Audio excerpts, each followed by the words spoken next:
في خبر عاجل الآن، أعلنت عدة وسائل إعلام عربية اليوم الأحد 3 مايو وفاة الفنان المصري الكبير هاني شاكر المعروف بلقب أمير الغناء العربي، وذلك بعد صراع مع المرض خلال الفترة الأخيرة.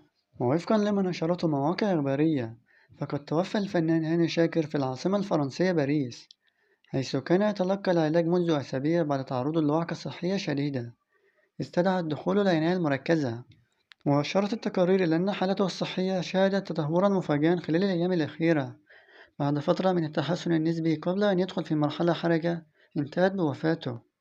ويعد الفنان هاني شاكر واحدا من أبرز نجوم الغناء في العالم العربي، حيث قدم عشرات الأغاني الناجحة التي حققت انتشارا واسعا، وتميز بأسلوبه الرومانسي وصوته العذب.